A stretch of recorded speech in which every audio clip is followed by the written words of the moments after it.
Entonces yo luché hasta las 2 de la mañana con Dios y finalmente me rendí. Finalmente, ya Señor, ya. No voy a aceptar el trabajo, lo voy a rechazar. Pero si te doy mi vida, de aquí para adelante, cualquier cosa que me pase va a ser tu culpa. Porque yo me voy a poner en tus manos y te voy a obedecer. Pero ya yo no soy responsable. Todo lo que me pase de aquí para adelante es tu culpa. ¿Y sabe qué? Ese mismo año me escribió una señorita, mi mejor amiga de mi infancia en Bolivia, cuando le propuse matrimonio a los 8 años. Y me dice, yo también quiero estudiar aviación.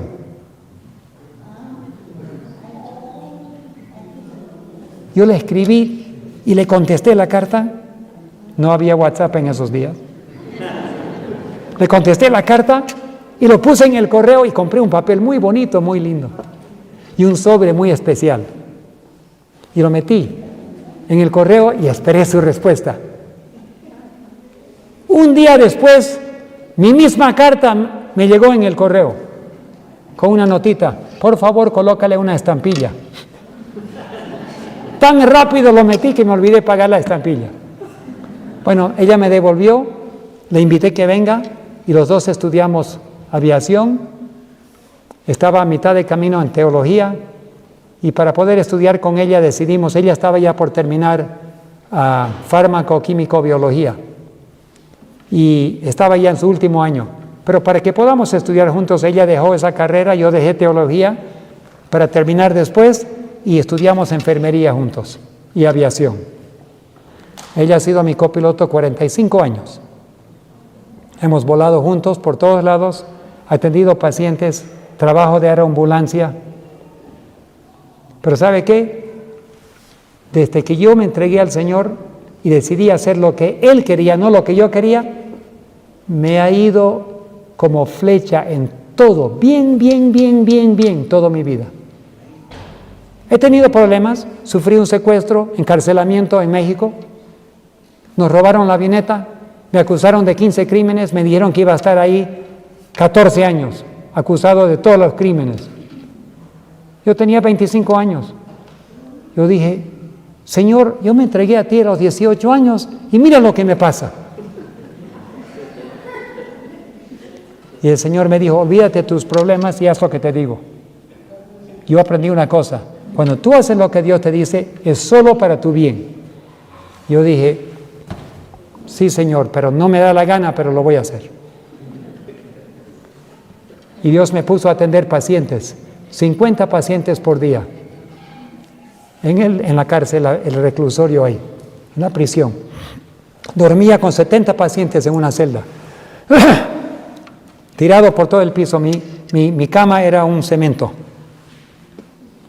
Y no había colchón, no había almohada, no había nada. Solamente el piso. Así que yo usaba mis zapatos, envolvía mi camisa, lo colocaba, era mi almohada, mis zapatos. Y ahí me quedé y todos los días atendiendo pacientes. Cuando tuvimos que hacer cirugía, me permitieron llamar al cirujano, él vino, hizo cirugía, apendectomías, salvó la vida. El director de la prisión me estaba mirando y mirando. Un día me llamó y me dice, yo te he estado mirando, tú y el profesor, tu pasajero, ustedes adventistas son una gran bendición acá. Dicen que son criminales, pero ustedes son más inocentes que cualquier otra cosa. No conoces a ningún criminal. Entre los criminales todos se conocen. Y tú, inocente, pasan los criminales a tu izquierda, a tu derecha, y tú, buen día, buen día, buen día. No conoces a nadie. Es muy obvio que no estás en el mundo de criminalidad. Y después atiendes pacientes, y después traes ropa, y después traes comida. Porque los familiares de los presos podrían venir durante el día, habían niños en la cárcel corriendo y las mujeres cocinaban y todo. Y dice, ustedes han sido una gran bendición. Un hombre vino y me dice, yo quiero comida también. Está bien, le dije, yo te puedo compartir. Yo pertenezco a tu iglesia. ¿Qué? ¿A cuál iglesia perteneces? Yo soy sabatista. Nosotros no nos llamamos sabatistas. Yo sospechaba que estaba mintiendo. Y me dice, yo le dije, ¿tú eres sabatista? ¿Guardas el séptimo día el sábado? Sí. Yo pertenezco a tu iglesia. Entonces tú solo comes puerco los viernes. Exactamente, dice. Mentiroso. Pero igual te voy a dar de comer. Pero no me vengas con mentiras, por favor. Pero el director me dijo, porque ustedes son inocentes y porque hacen tan bien aquí, yo fui al fiscal, reclamé y han ordenado descontinuar sus acusaciones. Anda y recoge tus cositas, te vas a casa. Imagínate, Dios siempre sabía que si yo lo hubiese obedecido, Él tenía un plan para mí. No era el plan de Dios que me secuestren, era el plan del diablo. Pero Dios inmediatamente me dio un trabajo que me iba a llevar a la libertad, o por lo menos a mi bendición. Yo no sabía, pero cuando uno hace lo que Dios te da, siempre resulta en tu felicidad y tu bendición. Entonces, jóvenes, cuando tú tienes un sueño, yo quiero hacer lo que a mí me da la gana. No, lo que Dios te diga que haga, eso vas a hacer. Eso va a ser tu mayor felicidad, porque viene con un paquete de bendiciones.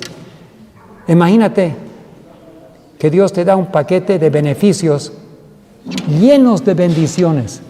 No, yo no quiero tu regalo, Señor. Yo quiero hacer lo que yo quiero hacer. Y resulta en tristeza y lágrimas y dolor. Así que les quiero animar. Hagan y sigan todo lo que Dios le dice. El evento de los últimos días dice, página 160, tenemos mucho más que temer de enemigos internos que de los externos. El peor riesgo para tu espiritualidad es adentro de la iglesia. Porque ahí están las tentaciones de tus amigos. ¿Sabes que en una universidad adventista, donde los jóvenes van al cine, donde hay inmoralidad y homosexualidad, donde hay otras cosas, toman alcohol a veces, es más difícil resistir que en una universidad pública, cuando tu amigo te dice, vamos a ir a la cantina a tomar. No, yo no tomo, soy adventista. Ah, perdón, disculpe. Pero no puedes decir eso en una universidad adventista. No puedo ir, soy adventista. No, pero yo también soy, y él también es, y ella también es, y todos tomamos. ¿Ah? Más hay que temer de adentro de afuera. Servicio Cristiano, página 103. ¿Qué diré para despertar el pueblo remanente de Dios? Me fue mostrado que nos esperan escenas espantosas. Satanás y sus ángeles oponen todas sus potestades contra el pueblo de Dios. Él sabe que si los hijos de Dios duermen un poco más, los tiene seguros porque su destrucción es cierta. Él sabe que si dormimos un poquito más, nuestra destrucción es garantizada. Hermanos, llega el momento cuando es muy tarde salvarte. Cuando la puerta del arca cerró, había llegado el momento, todos los que quedaron afuera, era muy tarde. Cuando la puerta se cierra, no hay cómo abrir la puerta. El momento es ahora. Y Satanás sabe que si dormimos un poquito más, si él puede convencer a los teólogos que digan, no es posible vencer al pecado, Dios es amor, Él te va a perdonar, pueden seguir pecando hasta que venga Cristo. Bueno, en ese caso voy a seguir con mi pornografía, voy a seguir con el cine, la música del mundo, voy a seguir con la inmoralidad y solamente voy a pedir perdón a Dios y Dios me va a salvar. Pero llega el día cuando se cierra la puerta y Satanás ya no le interesa qué hagas. Pídele perdón a Dios, ruégale, llora, grítale, desespérate, ya no importa. La trampa se disparó, la puerta se cerró y tú perdiste tu salvación. Hermanos, ahora la puerta está abierta. ¿Qué tenemos que hacer ahora? Confesar nuestros pecados y pedirle que Dios nos limpie de toda maldad. Hay que reconocer que hay dos maneras de ser salvo. La mayoría del mundo se van a salvar confesando sus pecados, aceptando a Jesucristo y muriendo y pasando por la tumba. Como mis padres que están muertos, como tus abuelos, como tus bisabuelos, como toda la historia de los cristianos, como todos los mártires. Confesaron sus pecados, van a ser salvos, declarados justos, pero pasaron por la tumba. Y el único otro grupo que se va a salvar son los que no mueren, los que van a ser perdonados y sus pecados borrados y van a vivir sin intercesor cuando Cristo salga y van a ser trasladados, van a llegar bajo el poder de Dios a la perfección. No hay otra manera, morir o vivir. ¿Me hago claro? Casi todos tienen que morir como Moisés, pero ser como Enoc y ser como Elías requiere que todos los pecados estén borrados y que vivamos una vida sin pecado. Y no estoy diciendo salvación por obras, porque solo Dios lo puede hacer. Pero Él necesita que yo coopere. Si voy a hacer fuerzas especiales, yo no le puedo decir a mi entrenador, yo no quiero correr hoy día, yo quiero comer puro helado y chicle hoy día, yo quiero dormir 3 o 4 horas y mirar películas. Yo no puedo llegar a hacer fuerzas especiales o entrar a las Olimpiadas así. Tengo que cooperar con mi Salvador. Señor, ¿qué más? Por favor, límpiame de toda maldad. ¿Qué más quiere que hagas? ¿Cómo puedo alimentar mi cuerpo espiritual?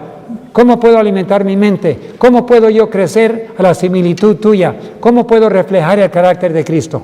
Y Dios nos va a ir mostrando y enseñando.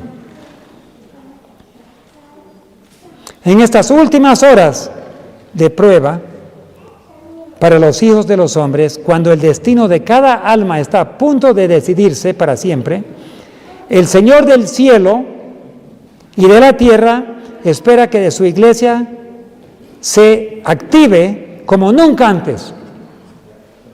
No como hace 10 años, no como hace 20 años, como nunca antes. Tenemos que redespertar y reactivar. Este proceso de preparación y purificación traerá críticas, persecución por parte de algunos de los hermanos y los líderes. Esas son palabras que yo escribí, los otros eran escritos. Hermanos, el presidente de la División Interamericana, el pastor Israel Leito, siempre me decía, David, no te preocupes cuando te tiran piedras. Recuerda que solo a los árboles que tienen frutos le tiran piedras. ¿Es verdad o no? Cuando hay mangos ya por madurar, vas a encontrar niños ahí tirándole a ese manguito que está maduro. O con ondas. Pero a un árbol que no tiene fruto, nunca he visto a un niño tirando piedras. Pero cuando tienes frutos, te van a tirar piedras, acostúmbrate. Así es la vida. Te pueden quitar la membresía, pero no te pueden borrar del libro de la vida. ¿Qué te parece? Te pueden quitar la membresía de este club adventista, pero no te pueden borrar del libro de la vida. Mientras tu nombre está escrito en el libro de la vida, está seguro tu salvación. Nosotros no somos de la creencia católica, que si no perteneces a la iglesia te vas a perder. Así te enseñan en la iglesia católica. Nosotros somos cristianos que entendemos el plan de salvación. La salvación es cuando tu nombre está escrito en el libro de la vida por Dios. Y nada te puede sacar de ahí menos tu decisión. Los hombres no te pueden borrar del libro de la vida. Entonces, asegúrense de eso. Al mencionar esta urgencia, me estoy dirigiendo a mí mismo porque yo también necesito prepararme. Yo también necesito escuchar estas palabras. Primeros Escritos, página 169. Vi que algunos, con fe robusta y con gritos acongojados, clamaban ante Dios. O sea, había una angustia de alma. Estaban pálidos y sus rostros demostraban la profunda ansiedad resultante de su lucha interna. Los ángeles malignos los rodeaban. O sea, los demonios estaban a su alrededor. Decía, con tinieblas para ocultarles la vista de Jesús y para que sus ojos se fijaran en la oscuridad, para que desconfíen en Dios, inducirlos a desconfiar en Dios y murmurar contra Él. Su única salvaguarda era mantener los ojos puestos arriba.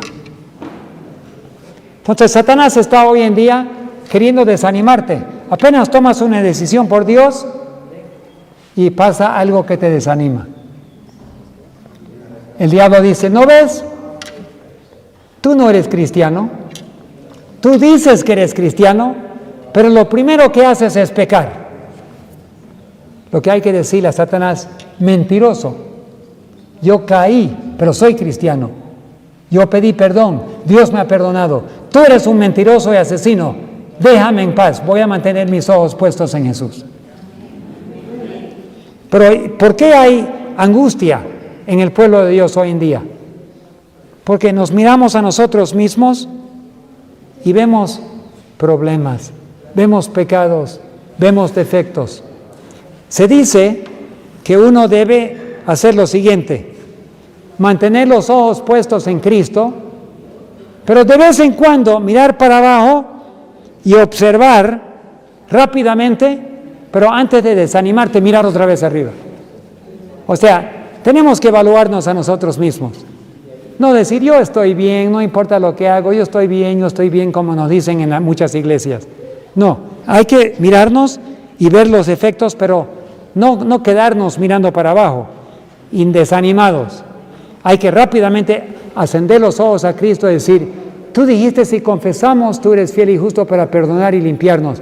Señor, yo clamo esa promesa. Hay que mantener los ojos puestos en Cristo.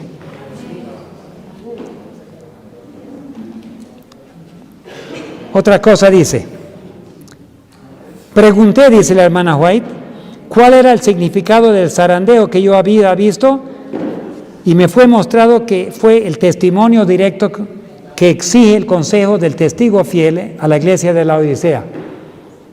El testigo fiel, Jesús, dice, tú piensas que eres rico y no tienes necesidad de nada, pero tú eres ¿qué? Pobre, miserable, ciego y desnudo. Oiga, nuestra condición no es tan buena, ¿no? No es muy buena. Pero cuando tú le dices eso a alguien que se considera en buen estado, un adventista rico con los bolsillos llenos de dinero, que es anciano de iglesia, es presidente de la misión, y tú le dices, ¿usted sabía que usted es pobre, miserable, ciego y desnudo? Perdona, no sabes con quién estás hablando. Estás hablando con el líder de la iglesia, soy el pastor de la iglesia. No, pero así dice el testigo fiel. Muchos van a rechazar ese mensaje de Cristo y se van a quedar afuera en el zarandeo. Pero si nosotros aceptamos ese mensaje, ese testimonio del testigo fiel, nos vemos y realmente reconocemos que tenemos muchos defectos. Nos falta mucho para reflejar la imagen. ¿Sabe que una vez vinieron a la iglesia en Estados Unidos, a nuestra iglesia donde estaban mis padres? Vino una pareja para dar un seminario. El título del seminario era ¿Cómo alcanzar la perfección? Yo dije, debe ser muy interesante esto. Así que nos fuimos a escuchar. La pareja dijo, nosotros estamos enseñándoles cómo llegar a la perfección. Nosotros no somos perfectos todavía, pero somos 98% perfectos. ¿Cómo saben que han llegado a 98%? Porque hemos analizado, dijeron, en las últimas 100 tentaciones hemos caído 2 veces. Hermanos, cuando nos comparamos a Cristo, aún la persona perfecta se considera imperfecto. No hay cómo decir, soy casi perfecto. Entonces no has visto a Cristo, porque cuando miras a Cristo vas a notar que eres muy defectuoso. Entonces, nosotros tenemos que alcanzar la perfección sin que nosotros sepamos que estamos alcanzando. Nunca te vas a sentir perfecto. Siempre te vas a sentir pecaminoso, defectuoso. Por eso es tu angustia. Señor, tantos años te conozco. Señor, tanto tiempo he orado. Señor, tanto he confesado y todavía soy débil. Señor, por favor, límpiame de toda maldad y amor al mundo. Y Dios promete hacerlo. Pero tú no vas a decir, he alcanzado. Ahora llegué a la perfección. Nunca te vas a sentir así hasta que Cristo venga. Y cuando Cristo viene, vamos a tener miedo. Los pecadores, su cara se va a poner negro,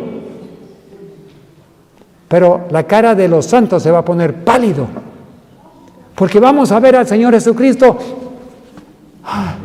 Él es tan perfecto, tan glorioso, no creo que estoy listo.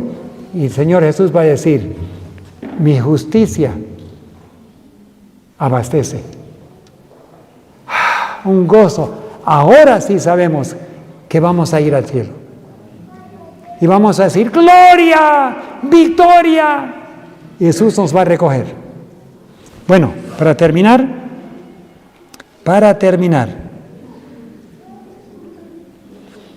este grupo que está luchando con Dios, mira cómo termina. Este grupo que ahora está agonizando, que está rodeado por Satanás, amenazándole con oscuridad para que se desanimen. Este grupo aquí, que tiene que luchar con las tentaciones de Satanás, ¿sabe cómo terminan? Dios los rodea con doble cantidad de ángeles y los ángeles están vestidos con armamento de cabeza hasta el pie. O sea, ángeles bien armados. Y Satanás no puede penetrar. Doble cantidad. 2 a mi derecha, 2 adelante, 2 a mi izquierda y 2 atrás. Y Satanás sigue queriendo tentar, pero Dios ha dado la victoria y tienen gran gozo y agradecimiento al Señor porque han obtenido la victoria. Qué hermoso día será eso. ¿Estás luchando, querido hermano o hermana? ¿Hay problemas en tu vida? Sigue luchando, porque lo que el diablo quiere hacer es desanimarte. Lo que el diablo quiere hacer es convencerte que no puedes. ¡Mentiroso! El diablo es un mentiroso. No te desanimes. Sigue poniendo tus ojos en las promesas de Dios y uno de estos días, cuando llegue la lluvia tardía, ya vas a tener la seguridad que Dios te ha dado la victoria. Muy pronto. Seamos fieles, no nos desanimemos y muy pronto estaremos en ese grupo que dirá, este es nuestro Dios. Hemos confiado y esperado en Él y Él nos salvará. Hay horas en la historia sagrada en que el cielo guarda silencio, no porque Dios haya abandonado a su pueblo, sino porque está permitiendo que la fidelidad sea probada hasta lo más profundo del alma. Según lo que la mensajera del Señor Elena de White, describe con solemnidad profética, el remanente que guarda los mandamientos de Dios y tiene la fe de Jesús no atravesará el tiempo del fin entre aplausos, sino entre tempestades. No caminará entre jardines, sino entre zarzas ardientes. El conflicto final no será meramente político ni social, será espiritual en su esencia, invisible en sus raíces y devastador en sus manifestaciones. La hermana White presenta el gran conflicto como una guerra que comenzó en el cielo, cuando el orgullo se levantó en el corazón de Lucifer. Esa rebelión primigenia no terminó con su expulsión, se trasladó a la tierra y alcanzará su clímax cuando la verdad presente sea proclamada con poder y el enemigo concentre todos sus recursos para sofocarla. El remanente afrontará enemigos externos visibles, sistemas religiosos apóstatas, poderes civiles que legislarán contra la conciencia, multitudes agitadas por espíritus de engaño. Se levantará una presión creciente para que la fidelidad sea sacrificada en el altar de la conveniencia. Se presentará la obediencia como fanatismo. La santidad será ridiculizada. La separación del mundo será interpretada como intolerancia. Pero la hermana White advierte que los ataques abiertos no serán lo más peligroso. La persecución frontal, aunque dolorosa, tiende a purificar. Cuando el enemigo ruge como león, el creyente se aferra con mayor fuerza a la roca. El verdadero peligro, dice ella en múltiples pasajes de sus escritos, vendrá cuando el adversario actúe como ángel de luz, infiltrándose en el corazón mismo del pueblo profeso de Dios. Habrá quienes, habiendo conocido la verdad presente, la consideren demasiado exigente. Les parecerá estrecho el camino. Las advertencias sobre la reforma, la santificación, la obediencia integral les resultarán incómodas. Poco a poco, comenzarán a suavizar los mensajes más penetrantes. Donde antes se hablaba de arrepentimiento profundo, se hablará de autoestima. Donde antes se predicaba sobre el juicio investigador, se preferirá un mensaje de tranquilidad superficial. La sierva de Dios describe que muchos abrazarán el mensaje con entusiasmo inicial, pero sin permitir que la verdad penetre hasta las fibras más íntimas del carácter. No habrá una crucifixión del yo. No habrá una entrega total. Y cuando el conflicto se intensifique, estos mismos se sentirán traicionados por la claridad del mensaje que antes aplaudían. El remanente, entonces, será acusado no solamente por el mundo, sino por antiguos compañeros de fe. Aquellos que un día cantaron los mismos himnos y proclamaron las mismas doctrinas comenzarán a considerar a los fieles como extremistas. El odio que se incubará en el corazón de quienes rechazaron la luz será especialmente amargo, porque estará mezclado con culpa y resentimiento. La hermana White señala que no hay enemistad más intensa que la de quien ha conocido la verdad y luego la ha desechado. El corazón que resiste al Espíritu Santo no queda neutral, se endurece. Y cuando el mensaje final sea proclamado con poder bajo la lluvia tardía, esa luz intensificada despertará una oposición igualmente intensificada en quienes decidieron permanecer en las tinieblas. Habrá traiciones. Habrá delaciones. Algunos entregarán a sus hermanos ante tribunales. La presión social y económica será utilizada como arma. Se buscará aislar al remanente, presentarlo como perturbador del orden público. Y en medio de ese escenario, el enemigo susurrará dudas. ¿Valió la pena? ¿No sería mejor ceder un poco? Pero el conflicto no es solo externo. La hermana White habla con gravedad sobre los peligros internos que pueden corroer al pueblo desde adentro: orgullo espiritual, espíritu crítico, falta de amor fraternal, independencia de criterio que desprecia el consejo inspirado. Estas semillas, si no son arrancadas, pueden convertirse en árboles venenosos. Satanás no teme tanto a una iglesia pequeña pero unida, como a una grande pero dividida. Por eso trabajará con especial empeño en sembrar sospechas, celos ministeriales, competencias ocultas, críticas disfrazadas de celo por la verdad. Intentará que el remanente se desgaste en luchas internas mientras el mundo se prepara para el desenlace final. La mensajera del Señor insiste en que el tiempo del fin exigirá un carácter formado a la semejanza de Cristo. No bastará una profesión doctrinal correcta. No bastará asistir a reuniones. Será necesario que la verdad haya transformado los pensamientos, las palabras y las motivaciones. El enemigo tenderá trampas sutiles contra la verdad presente. Introducirá teorías nuevas que aparenten ser una profundización, pero que en realidad minen los pilares fundamentales. Presentará interpretaciones privadas que desacrediten la estructura profética. Intentará separar a Cristo de su ministerio en el santuario celestial, diluir la solemnidad del juicio y despojar al sábado de su carácter distintivo. La hermana White advierte que el pueblo de Dios deberá estudiar por sí mismo, con oración y humildad, para no ser arrastrado por vientos de doctrina. No podrá depender meramente de la fe de otros. Cada alma será probada. En el tiempo de angustia que se aproxima, el remanente será llevado a una experiencia profunda de dependencia absoluta de Dios.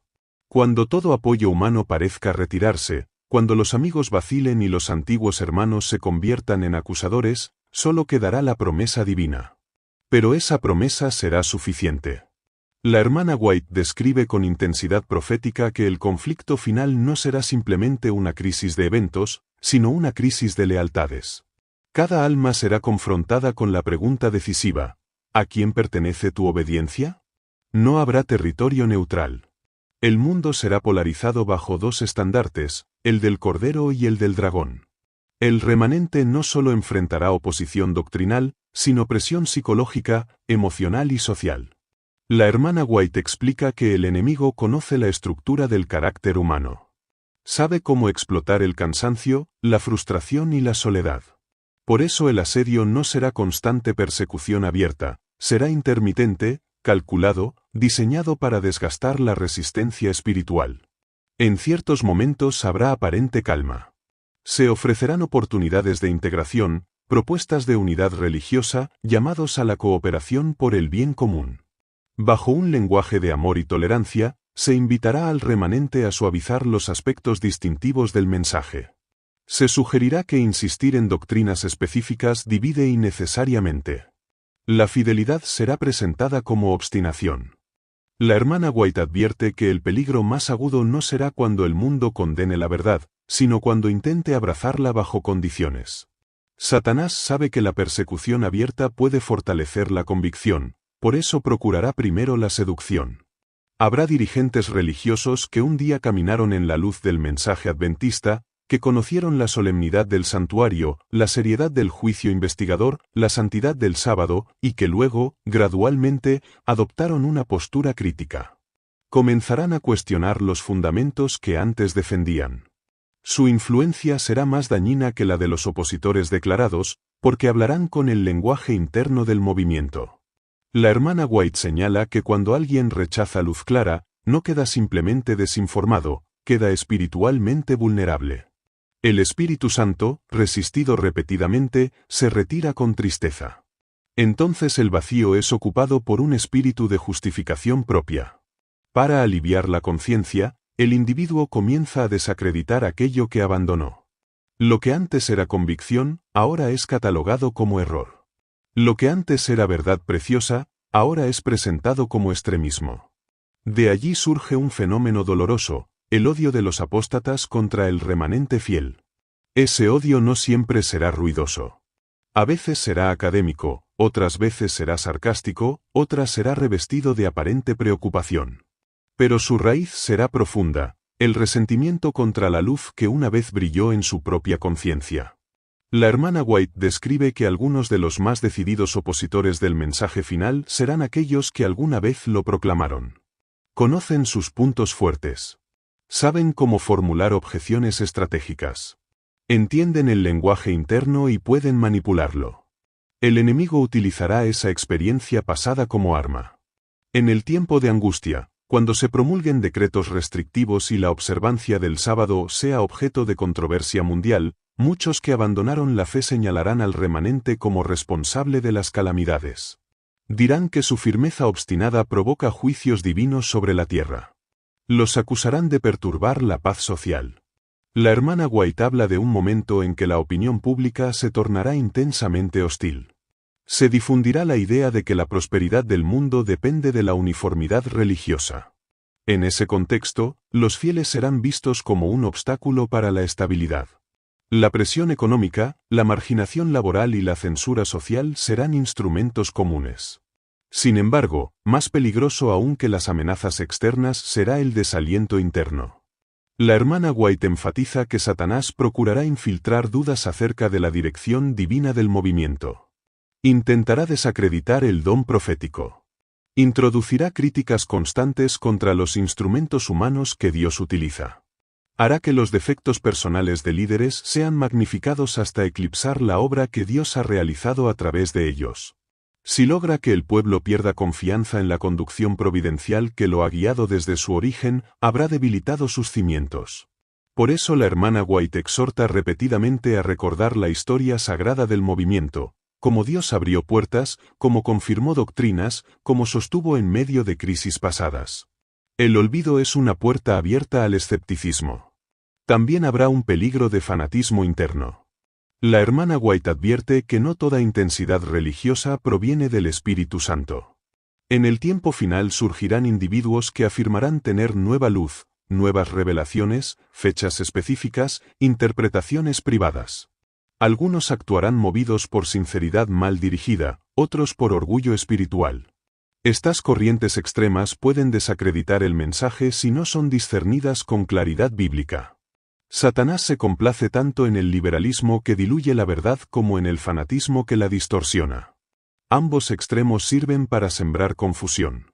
El remanente será probado en el terreno del carácter. La hermana White enfatiza que el conflicto final no es simplemente una controversia doctrinal, sino una controversia sobre el carácter de Dios. Satanás ha acusado al Creador de ser arbitrario, severo, injusto. El pueblo fiel está llamado a reflejar el carácter de Cristo ante el universo. Pero, ¿cómo reflejar amor cuando se recibe odio? ¿Cómo manifestar paciencia cuando se es acusado falsamente? Allí reside una de las pruebas más profundas. La hermana White señala que el remanente deberá pasar por una experiencia similar a la de Cristo ante sus acusadores. No responderá con violencia, ni con espíritu vengativo, sino con dignidad y firmeza. Sin embargo, el enemigo intentará provocar reacciones carnales. Usará provocaciones, calumnias, injusticias judiciales. Buscará que los fieles pierdan el dominio propio, que respondan con ira, que manchen su testimonio. Si logra eso, aunque no los haya hecho abandonar la doctrina, habrá empañado la representación del carácter divino. Internamente, también se levantará el peligro del orgullo espiritual. Cuando el remanente contemple la apostasía generalizada, puede ser tentado a desarrollar una actitud de superioridad. La hermana White advierte con fuerza contra ese espíritu. El conocimiento de la verdad no es motivo de jactancia, sino de humildad profunda. Cada creyente depende totalmente de la gracia. En el tiempo del fin, los fieles sentirán su indignidad con mayor intensidad. La cercanía de la crisis los llevará a examinar sus vidas con minuciosidad. La hermana White describe escenas de oración intensa, de confesión sincera, de abandono completo del yo. No será un pueblo confiado en su justicia propia, sino consciente de su fragilidad. A medida que el decreto dominical se convierta en realidad y la observancia del sábado sea señalada como rebeldía civil, el remanente será llevado a una dependencia absoluta de las promesas divinas. Algunos serán encarcelados. Otros perderán propiedades. Habrá separación familiar. El odio de antiguos compañeros de fe será particularmente doloroso. La hermana White escribe que en ese tiempo se revelará quién ha edificado sobre la roca y quién sobre arena. Los que aceptaron la verdad superficialmente, sin permitir que moldeara el carácter, cederán bajo la presión. Buscarán seguridad en la conformidad. Algunos intentarán persuadir a los fieles de que la situación no es tan grave, que una concesión temporal no implica apostasía. Pero el mensaje final no admite concesiones esenciales. La verdad presente, dice la hermana White, es progresiva en su revelación, pero firme en sus fundamentos. El sábado seguirá siendo el memorial de la creación. El ministerio de Cristo en el santuario celestial seguirá siendo central. El juicio seguirá siendo una realidad solemne. El enemigo, frustrado por no poder destruir completamente al remanente desde afuera, redoblará sus esfuerzos desde adentro. Procurará dividir mediante debates secundarios, distracciones doctrinales irrelevantes, controversias sobre detalles que desvíen la atención de la misión principal. Si el pueblo pierde de vista la proclamación del mensaje de los tres ángeles, habrá sido desviado de su propósito. Por eso la hermana White insiste en mantener el enfoque en Cristo y su justicia, en el llamado al arrepentimiento, en la advertencia contra la adoración falsa. La prueba final será una prueba de adoración y lealtad. Y en medio de ese escenario oscuro, la fidelidad silenciosa del remanente brillará con un resplandor que el mundo no podrá comprender. La hermana White escribe que, a medida que el conflicto se intensifique, la línea divisoria entre los que sirven a Dios y los que no le sirven será cada vez más visible. No habrá ambigüedad. Las máscaras caerán. Las profesiones superficiales quedarán expuestas ante la presión del tiempo final. Ella presenta una escena profundamente solemne, El remanente aparentemente débil ante los ojos del mundo, reducido en número, desprovisto de apoyo institucional amplio, sin influencia política significativa, sin embargo, sostenido por una fuerza invisible que el mundo no puede comprender. Mientras tanto, las estructuras religiosas mayoritarias, unidas con poderes civiles, parecerán invencibles. Pero esa fortaleza será solo externa. Uno de los peligros internos más graves que la hermana White señala es la autosuficiencia espiritual. Cuando una comunidad ha sostenido la verdad por décadas, puede desarrollar una confianza institucional en lugar de una dependencia viva del Espíritu Santo. El remanente no sobrevivirá por tradición, ni por historia, ni por herencia doctrinal. Sobrevivirá únicamente por una experiencia personal y diaria con Cristo. En el tiempo del fin, muchos descubrirán que conocer la terminología profética no equivale a tener el corazón transformado.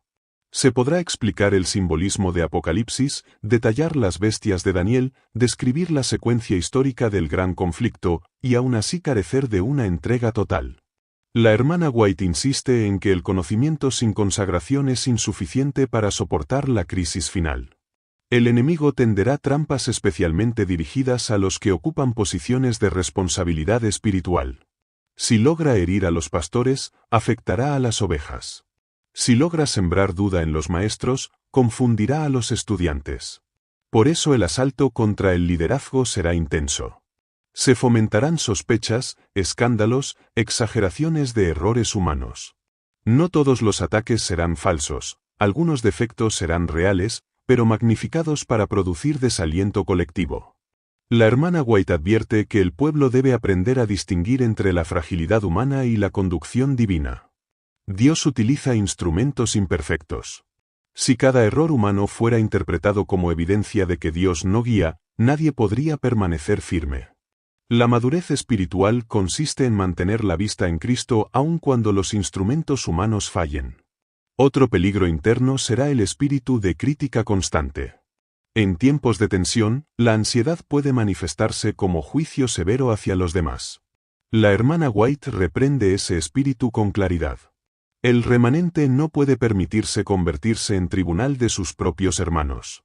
La purificación que Dios realiza no es producto de murmuración, sino de humillación personal.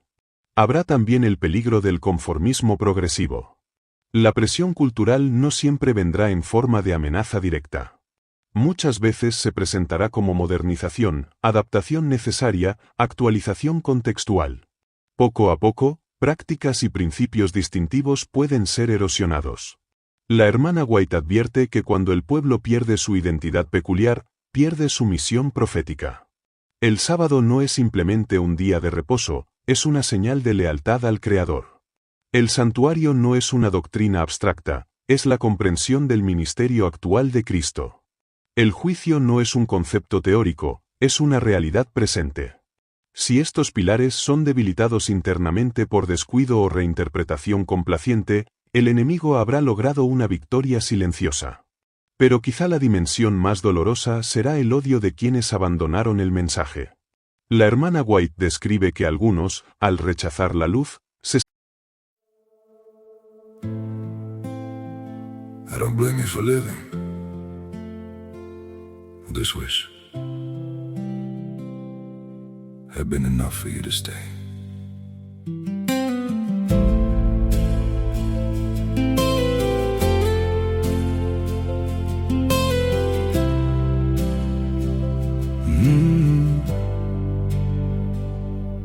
I saw it coming in the way you changed, in the silence between your words. Every I'm fine felt heavier than truth, like something breaking, unheard. I tried to fix what I didn't understand, held on tighter as you slipped away. But love can't grow where it's already gone. I don't blame you for living this wish had been enough for you to stay.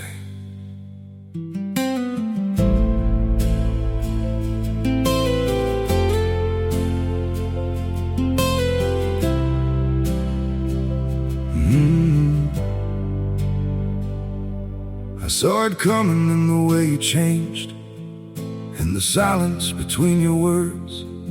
Every I'm fine felt heavier than truth, like something breaking unheard. I tried to fix what I didn't understand, held on tighter as you slipped away. But love can't grow where it's already gone. I don't blame you for living. This wish had been enough for you to stay.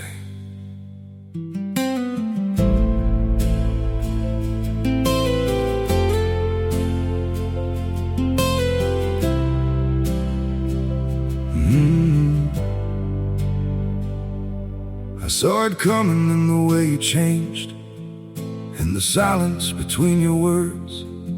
Every I'm fine felt heavier than truth, like something breaking unheard.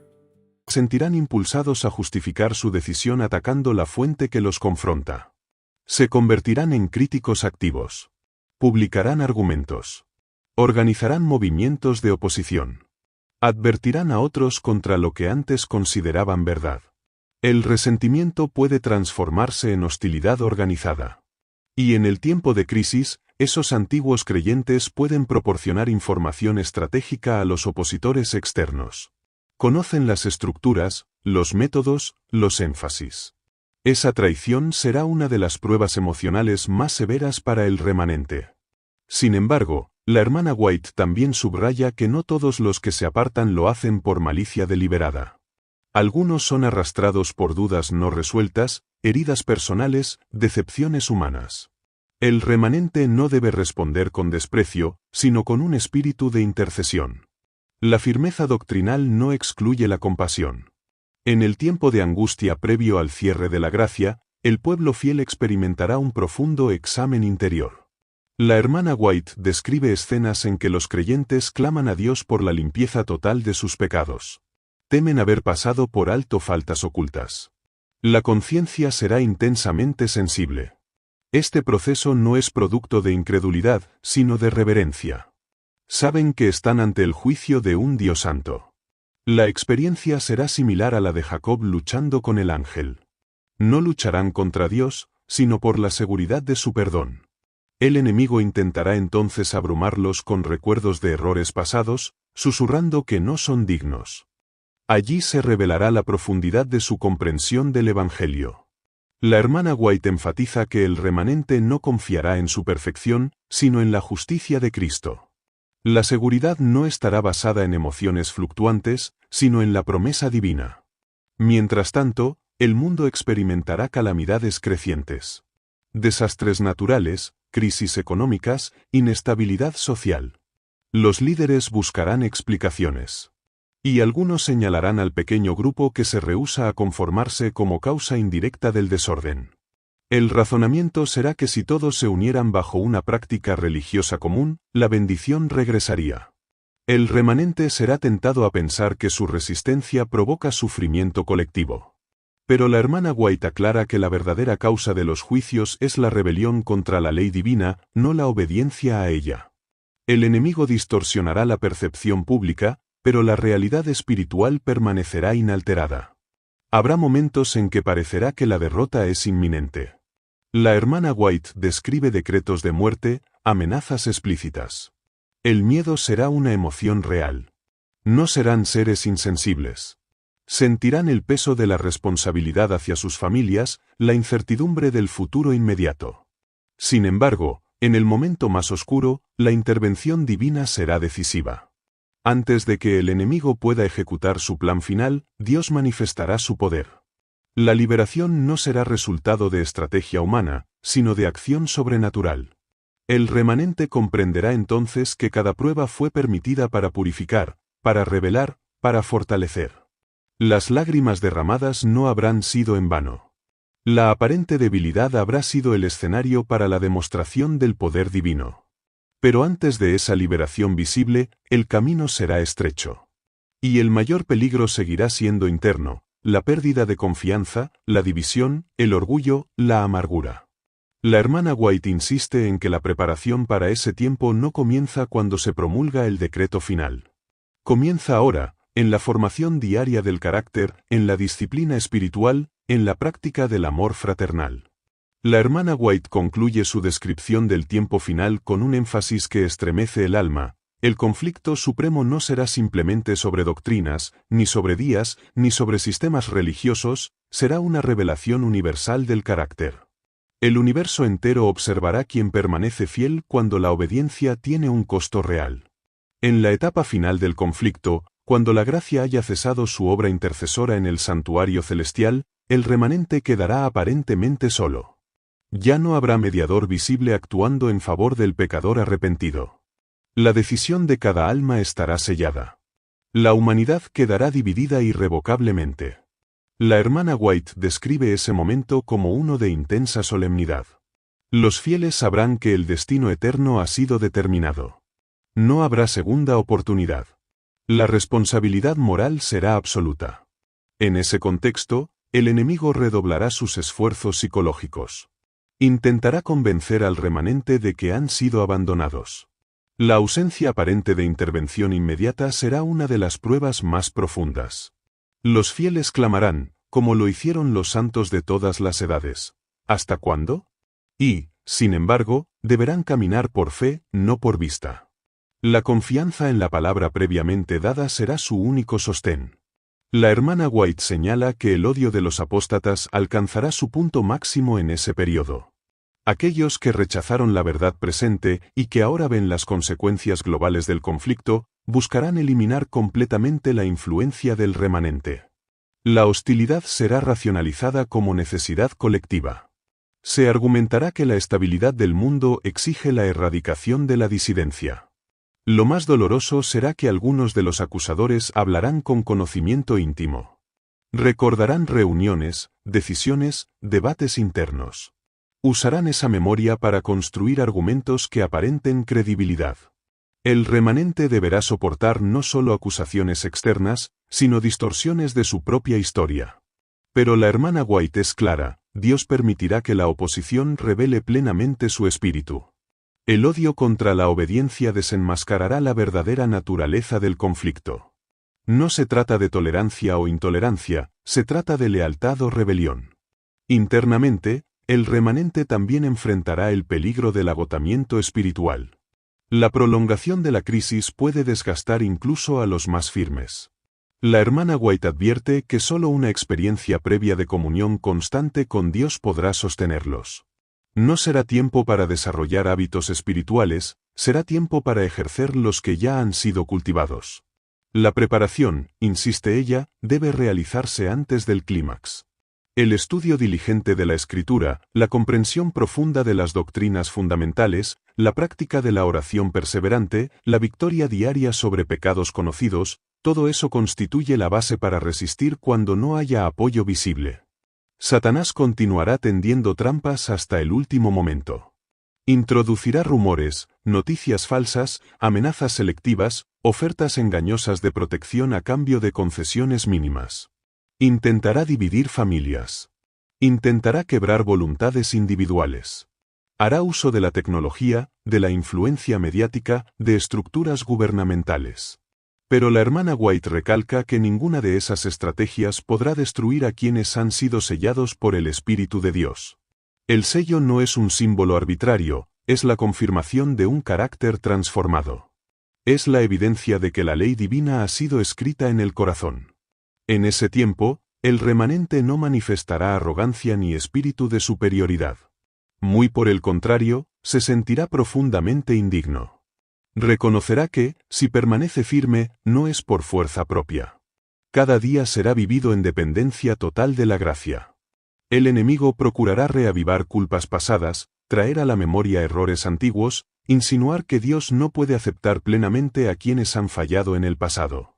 Pero la hermana White enseña que la victoria del remanente radica en la confianza absoluta en la justicia de Cristo. No en su perfección intrínseca, sino en la perfección imputada y comunicada por el Salvador.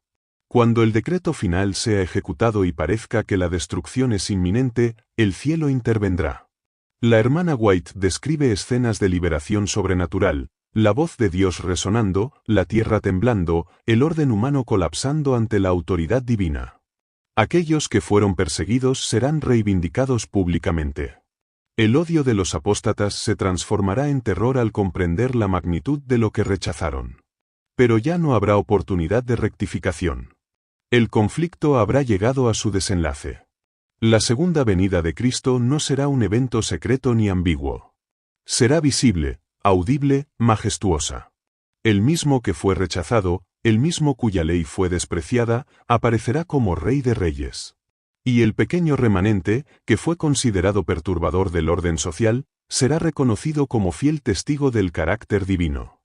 La hermana White subraya que el sufrimiento del tiempo final no es castigo para los fieles, sino parte del proceso mediante el cual el universo contempla la diferencia entre la obediencia motivada por amor y la rebelión motivada por orgullo.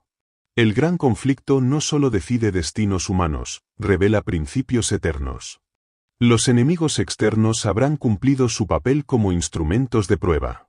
Los enemigos internos, orgullo, crítica, autosuficiencia, resentimiento, habrán sido vencidos por aquellos que permitieron al Espíritu Santo obrar profundamente en su carácter. El odio de los que abandonaron la verdad habrá demostrado que la luz rechazada endurece el corazón. La verdad presente, atacada, distorsionada y ridiculizada, habrá sido vindicada. El mensaje final de Dios no habrá fracasado. El remanente no habrá sido perfecto en sí mismo, pero habrá sido leal. Y esa lealtad, sostenida en medio de presión extrema, será la respuesta definitiva a las acusaciones del enemigo. La hermana White concluye con esperanza solemne: más allá de la angustia, más allá del conflicto, más allá del odio y la traición, aguarda la restauración. Los fieles no solo serán liberados de la persecución, serán introducidos en una eternidad donde el pecado y la rebelión nunca volverán a levantarse. El conflicto de los siglos llegará a su fin. Y el carácter de Dios quedará vindicado ante el universo entero.